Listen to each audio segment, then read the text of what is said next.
All right, Nick, let's talk about the Seattle Seahawks. Head coach Mike Macdonald and co have been making some really smart moves this whole offseason. And as the combine approaches, we take a little bit of a view of where the Seahawks potentially could go. And there's been one player in particular, I think, has really put on a performance that has really said maybe the Seahawks quarterback situation has gotten a little bit more interesting. Let's get into the articles or tweets, and we will talk about them more on the other side. These are both from X. The first one's from @JordanSoltz. It says, high praise for Washington quarterback Michael Penix Jr. from a personnel director I spoke with at the combine. He mentioned Steve Young as a comp and says Penix is a far better athlete than he is given credit for. He's more of a pocket guy than Steve was, but I keep watching that Texas tape. The ball comes out quick. He's fast. He will run very well here being the NFL. They also talked about how good Penix was and how impressive he was in his interviews with teams that he spoke with. Also, when it comes to his measurables, some surprising stuff has happened. Michael Penix Jr.'s measurables are the buzz right now. This is from Peter Traeger. It says he is 6'2", as was expected, but the rest, an 81-inch wingspan, 10.5-inch hands, 33 and 5/8 arm length. His hand size is top 10 all time for quarterbacks at the combine and is the same as Anthony Richardson, who was 6'4" last year.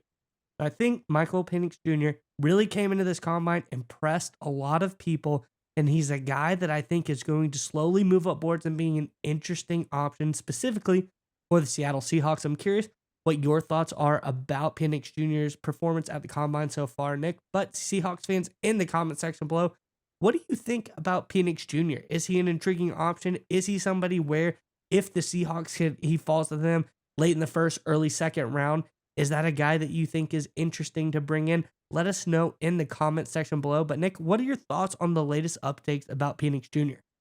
Well, I think it's very interesting because there's obviously a couple connection. Of course, you got Ryan Grubb, the new offensive coordinator for the Seattle Seahawks, was Penix Jr.'s offensive coordinator, play caller, his last two seasons at Washington. And if you look at the numbers that Penix Jr. put up over his last two seasons, it's ridiculous stuff. 65, this is 2022, 65% completion percentage, 4,600 yards, 31 touchdowns, only 8 picks. 2023, 65% completion percentage, 4,900 yards, 36 scores, and he was the Heisman Trophy semifinalist. Obviously took his team to the national championship game. So when you look at Penix Jr. as a prospect, you kind of look at him, and a lot of people were concerned that his measurables would be subpar because his production is elite. He got better as he went on in college. He played big-time college football, even at Indiana before he transferred to Washington. He put up some good numbers, gave teams like Penn State, Ohio State, teams with programs with a lot more talent than he had around him at Indiana. He gave them fits, had a lot of injury concerns at Indiana, transfers to Washington,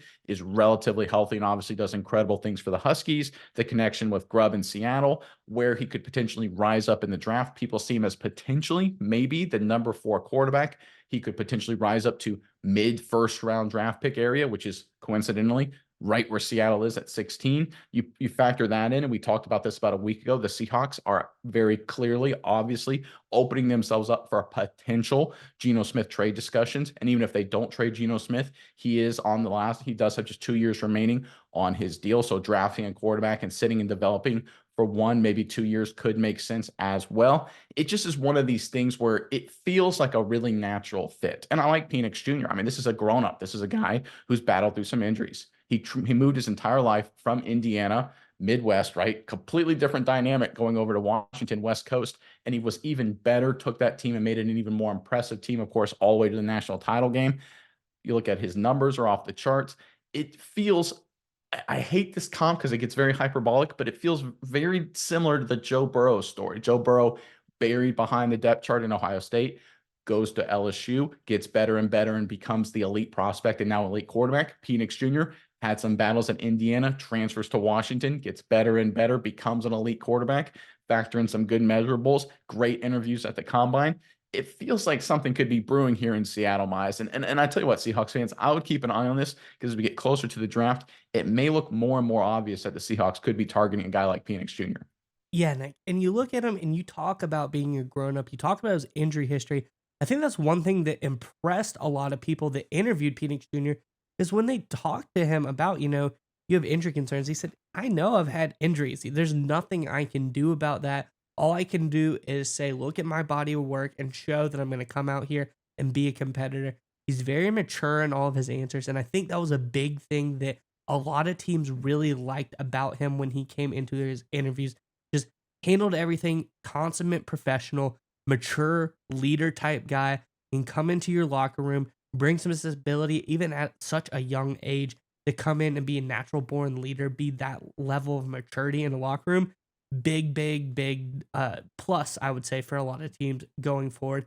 And I think, like you said, he's very stylistically, he can be similar to Geno Smith. I think Geno Smith is more like Michael Penix's floor as far as, an athletic guy that has some arm talent coming out of college. I think Penix Jr., he could be a lot more athletic than a guy like Geno Smith. He has a lot more arm talent than a guy like Geno Smith. Because you look at him, he obviously didn't run the 40 at the combine, but his last recorded 40, 4.64 40. I think that shows he's blazing fast. If he can keep on the right trajectory as he was, I think this guy could be very, very good coming in and super underrated. I think a lot of people are sleeping on a guy like Michael Penix Jr. And just one more thing to kind of hit on here. I think new head coach Mike Macdonald, right? Where did he spend a lot of time with? Obviously, the Baltimore Ravens. So he knows what it looks like having to deal with a Joe Burrow in his own division, having to deal with the monster that is Patrick Mahomes. And he understands that you need a first-round talent quarterback to win at the highest level. In fact, they had that in Lamar Jackson. He understands that that's what you need. That's the way to success. You aggressively go after that quarterback, and then you build around him. Geno Smith, I think, is a really good quarterback. I think he's done a lot of good things these past couple seasons with Seattle, and he'll probably be the starter day one this upcoming season for the Seahawks as well. But I guarantee you, McDonald looks at Geno Smith and says, he's good. We like Geno Smith. But to win, we need Mahomes. We need Bro. We need our Lamar Jackson. And the only way you can get a guy like that is finding a prospect that you really think has a chance to stand out. I think Penix Jr. could be one of those guys, and I think it's going to be a very interesting watch as we get closer to the draft. I think the Seahawks could be in a position to surprise a lot of people and pick up Penix Jr. and make him their quarterback of the future.